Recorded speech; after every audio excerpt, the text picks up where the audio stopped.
या ये सिर्फ बातें में रह गया?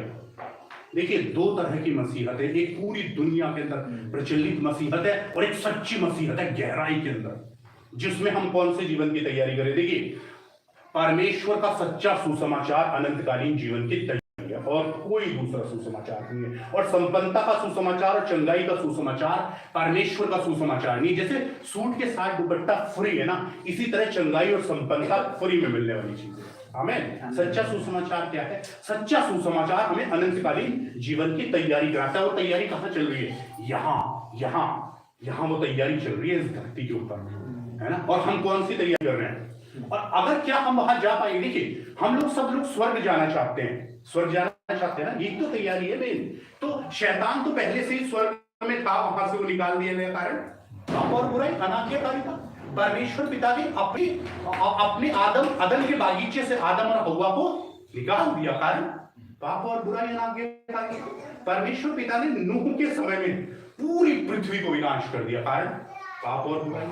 परमेश्वर पिता ने इजराइल में जो लोग मिस्र से निकाले थे कनान प्रदेश में पहुंचाने के लिए, वो सब लोग क्या हुए?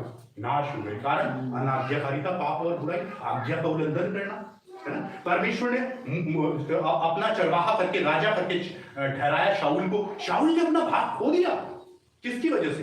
अपनी वजह से। स्तुति को परमेश्वर पिता ने अपने दाऊद, अपने चुने हुए अभिषिक्त के उसके पूरे घराने को तलवार नियुक्त करा दी, मार डाले गए उसके घराने के, उसके बच्चे को, कारण अनाज्ञाकारिता। परमेश्वर पिता ने, जब हम नई व्यवस्था में देखते हैं, परमेश्वर पिता ने किसे? यीशु को क्रूस पर छोड़ दिया कारण पाप को उनके ऊपर लादा जाना। यीशु ने कहा कि हे परमेश्वर, मुझे क्यों छोड़ दिया? क्योंकि पाप लिखा है हबक्कूक में कि पाप को परमेश्वर पिता की तो पाप कोई ऐसी बात नहीं है जिसको लेकर लोग स्वर्ग चले जाएंगे। आमीन।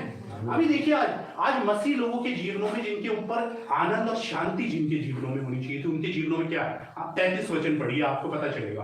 पुराने नियम में सब बातें, देखिए जब आप पढ़ेंगे ना, लिखा है प्रभु की पुस्तक में कि पुराना नियम नए नियम के लोगों के लिए क्या है?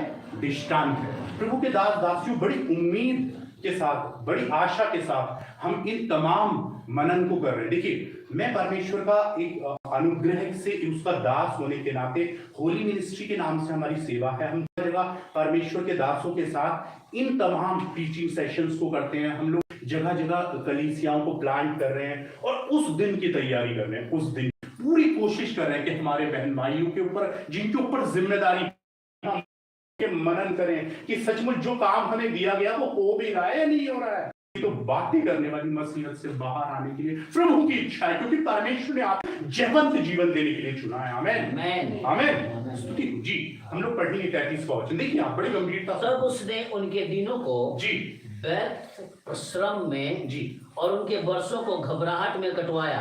परमेश्वर पिता ने स्वयं उनके जीवनों को कैसे कटवाया? व्यर्थ श्रम में, जबरदस्ती की। वो लोग मेहनत कर रहे हैं, खूब मेहनत कर रहे हैं, धरती से कुछ निकल कर आ रहा है? नहीं, व्यर्थ श्रम हो रहा है। और कैसे वर्ष कैसे कट रहे हैं, दिन कैसे कट रहे हैं? घबराहट में। क्या होगा? कुछ भी नहीं हो रहा। क्यों? क्योंकि परमेश्वर ने कार्यशैली नए नियम में भी कि तू मेरे राज्य और धर्म की पहले खोज करना। 6:33 में क्या लिखा है? मेरे राज्य और पहले मेरे राज्य और धर्म की खोज करना। और मसीह क्या कर रही है? मसीह उसके राज्य और धर्म को खोज रही है या बाकी सब कुछ को खोज रहे हैं हम लोग? देखिए, क्या सचमुच उसका राज्य उस रीति से स्थापित हो चुका है? तो ऐसे कैसे जाएंगे प्रभु के दास लोगों? देखिए, एक बार फिर से वही मैसेज लेकर आना है। एक ही मैसेज है, लोगों को आशीर्वाद दिलाएगा। परमेश्वर ने अपने पुत्र को जिलाकर इसलिए भेजा ताकि हम सबको उनकी बुराइयों से फेर कर लोगों को आशीष मिले। बुराइयों से जब तक लोग फिरेंगे नहीं, आशीष कभी मिलेगी? जरूरी परमेश्वर के लोगों को आशीष मिलेगी कभी भी जब तक। ये 3:26 वचन है। और कैसे कटेंगे लोगों के दिन? आज व्यर्थ श्रम में, घबराहट में क्यों कट रहे हैं दिन? अभी हम वापस आ जाएंगे उसी शिक्षा की ओर। जी वहीं पर आ जाएंगे, नियम में हम लोग आ जाएंगे। बहुत ही अहम ये परमेश्वर के मनन का भाग है, जो परमेश्वर पिता ने बताया है आप लोगों को, हमें इस बात पर मनन करने के लिए उसने बताया अपनी आत्मा के द्वारा। देखिए जी, इसलिए इस्राएली वह करने लगे जो यहोवा की दृष्टि में बुरा है। अब यहोवा परमेश्वर